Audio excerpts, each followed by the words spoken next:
Continuing to inch the linear progressions forward on the incline bench, 253.5 pounds for a top end set of 5, and then backed it off to build out that foundation of volume with 228 pounds for 4 sets of 5 respectively. I'm consistently surprised week in and week out how the incline bench still has not reached a plateau.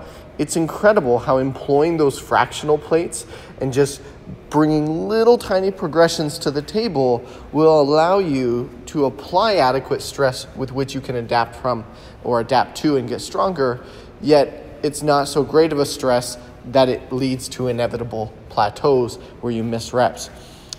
From there, transitioned into some supinated pull downs using the thin bar.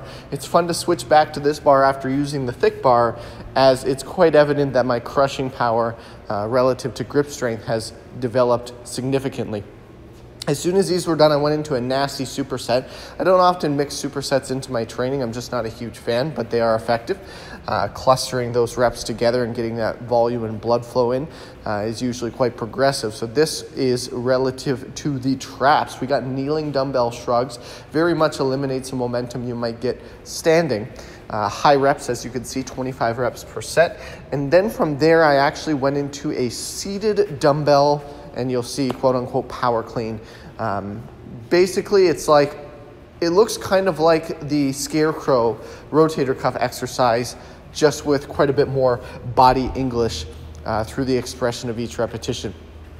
And this combination is so brutal.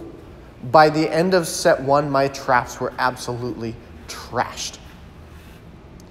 Now, as soon as I was done with this combination, JM Press on the straight bar. Worked it for high reps again. I've just been running these on a linear progression because I've never done them before. They're kind of awkward. And even with this lighter weight, I still feel the triceps like crazy. But every week I'm able to inch it forward again. So I think there's a lot of potential on this.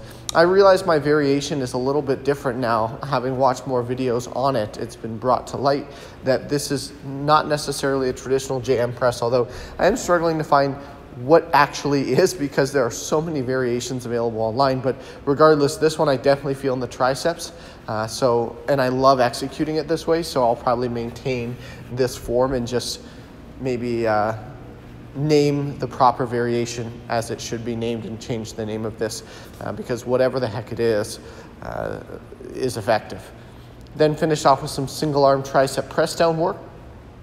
And that was a wrap on my Tuesday morning training session. Thursday's lower body training session had me under 300 pounds on the SSB for a top end set of 5, backing off for the volume foundation for 261 pounds for 4 sets of 5 respectively.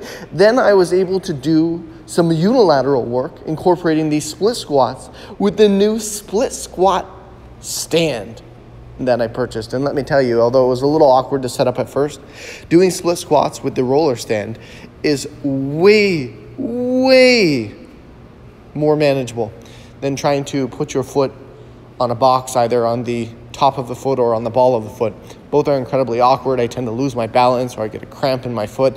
This way here, with the roller being on the lower shin and top of the foot, it is much more bearable in terms of foot placement, and then allows you to actually focus on doing the split squat itself. Ran from 65 up to 85 pounds for sets of 5 per leg, and I'll likely continue that pace until I find a reasonable load to work with, just kind of get used to the movement, because normally, to be honest, I skip split squats because I find that the setup and positioning takes away from me being able to actually execute the lift with quality form. Yet it's such a beneficial exercise to incorporate in consideration of lower body development. Finished off this lower body training session with some belt squat marches. These should have been with the orange band tension, but I was forced to use the green bands because the orange bands were in use. The green bands, surprisingly, are a little bit more tension than the orange bands, even though they look to be just about the same. But it's not significantly so that it will take away from the quality of today's workout. So a little bit of deviation from the game plan, nothing to be too worried about whatsoever. So the past couple of days with this entire COVID-19 shutdown and, having to close the gym and halt operations, things have been a little stressful. Doing a quick pivot to building up our online coaching business, especially seeing as our online coaching business framework was already in place, we're just positioning ourselves to be much more dominant in the online arena. So regardless, it's been a bit overwhelming, a little bit frustrating. I'm pretty stoked to get a solid upper body training session in right now. It's a lonely time, but at least I still have access to a barbell. Started off this session with a solid single with 315. Felt good to be back under 3 plates. It's been an absolute minute. Ran a couple back off singles and then went into what was supposed to be weighted chin-ups, but I've been bulking, ladies and gentlemen. So my body weight is exactly where it needed to be, within half a pound, to do my chin-up sets without additional weight. So that's a first. Usually I'm about 191, 192, but I'm sitting around the 200-pound mark as of this video. Then went into some inverted rows. That was a lot of calisthenic style volume back to back. I was definitely feeling this in my mid upper back as well as my arms. The pump was real. These wide grip inverted rows are deceptively challenging. They are brutal just by switching that hand placement. Then I went into skull crushers with the Swiss bar, using the neutral grip positioning, middle set of handles. I like mixing these up because when I roll extensions all the time with the same grip placements or the same bars, my elbows start to get beat up. So I like to rotate different specialty bars, even on these seemingly insignificant accessory lifts. As soon as I cleared 4 sets of skull crushers, I went into 2 burnout sets of diamond push-ups.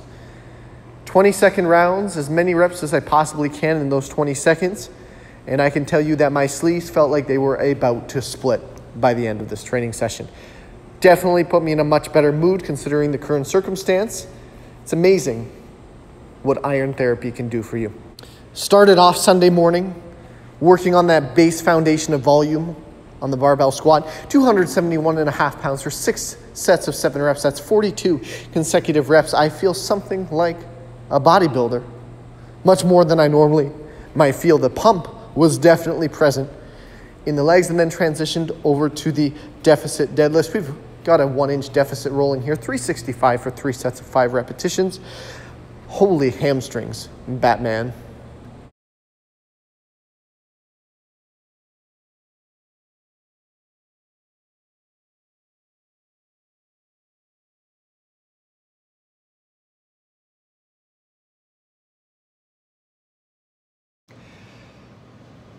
Energy levels were a little low today, but there's no reason to not get under the bar and make sure those dues are paid.